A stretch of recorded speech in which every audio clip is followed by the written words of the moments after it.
It's just days now to the Sallah celebrations here in all over the world. Here in Nigeria, the police already beefing up security in many parts of the northeast of the country. In the north-central state of Kaduna, officers have been deployed to strategic areas, including places of worship, while in Bauchi's state, northeast Nigeria, the police are in partnership with other security agencies to carry out regular patrols of notorious spots. Residents of Kaduna State, north-central Nigeria, are looking forward to a hitch-free Sallah as the police have deployed security operatives across the state.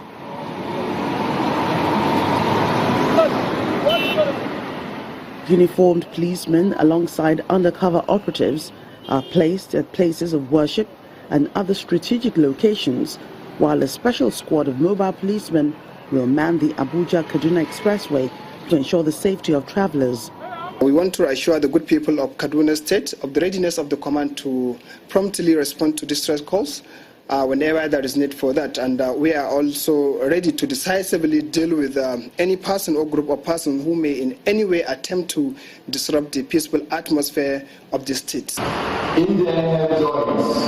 In Bauchi State, northeast Nigeria, the police are also not taking any chances. Visibility policing, constant raids of black spots, foot and vehicle patrols and partnership with other security agencies are in place.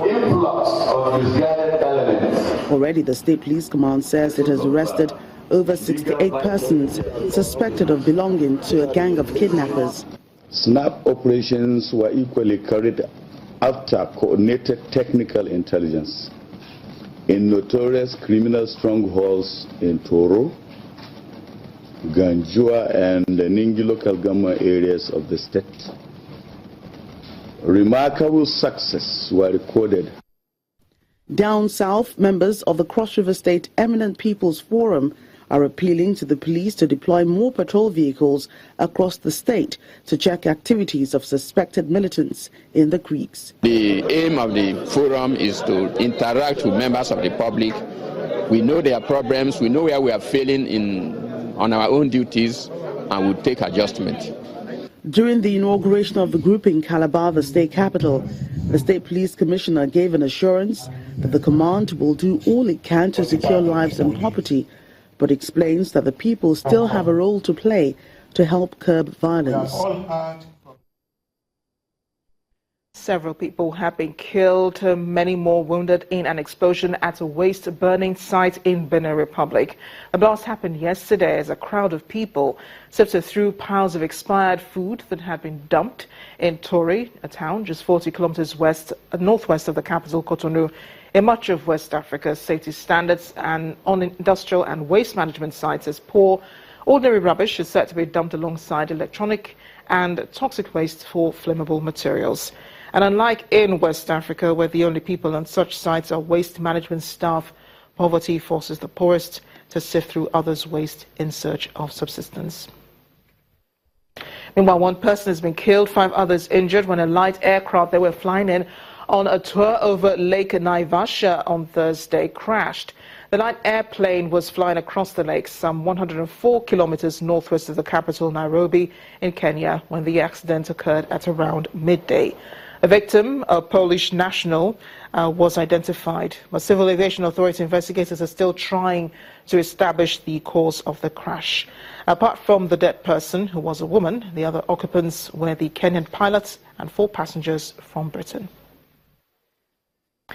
Due to recent fighting in South Sudan's capital, Juba, the United Nations Mine Action Service is tasked with clearing unexploded ordnance left scattered around the protection of civilian sites.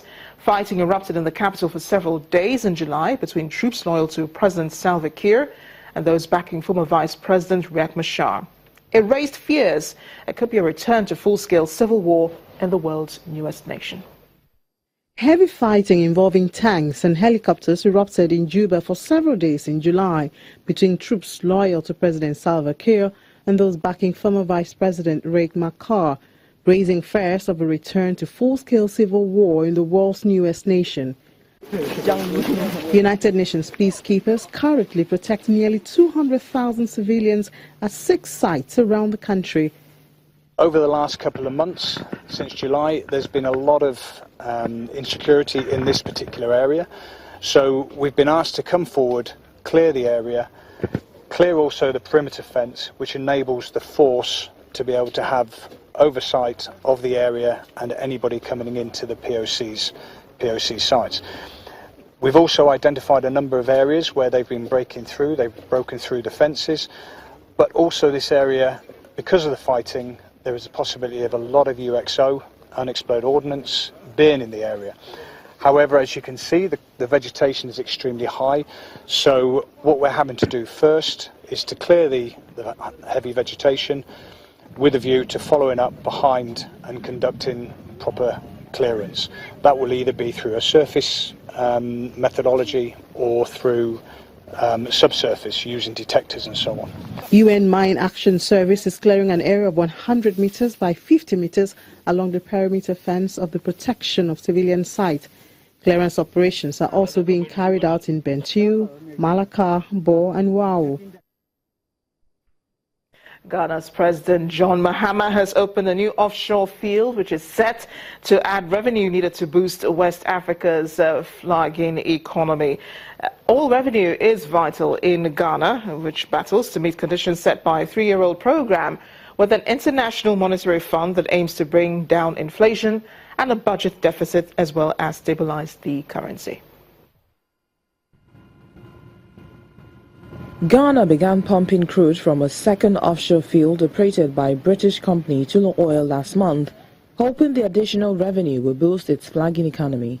The field expects to average around 20,000 barrels per day in 2016, eventually reaching 80,000 barrels per day along with associated gas to be harnessed to ease a domestic power deficit. President John Dramani Mahama recently opened the valves on the $1 billion floating production, storage and offloading vessel. I'm sure that Ghana's hydrocarbon prospects are very bright. I believe that the setbacks in the world oil market are temporary and that we'll see a recovery sooner or later. That will give a fair price, both to producers and an affordable price to those who use the products. This is Ghana's second oil field after the country's flagship Jubilee project, also operated by Tullow, which began in late 2010. The revenue from the field is significantly less than was first anticipated when the country launched the project in 2013, owing to the slump in world oil prices. The finance minister believes the new revenue will provide stronger financial security for the country's debt servicing arrangements. The West African nation was one of the continent's strongest performers, but slumping global commodity prices and a fiscal crisis which drove its debt to GDP ratio to more than 70% have put a brake on economic growth. The World Bank estimated in 2005 that if we were as efficient in our deployment of our resources to build infrastructure, we would have been growing 1 full percentage of GDP more per year.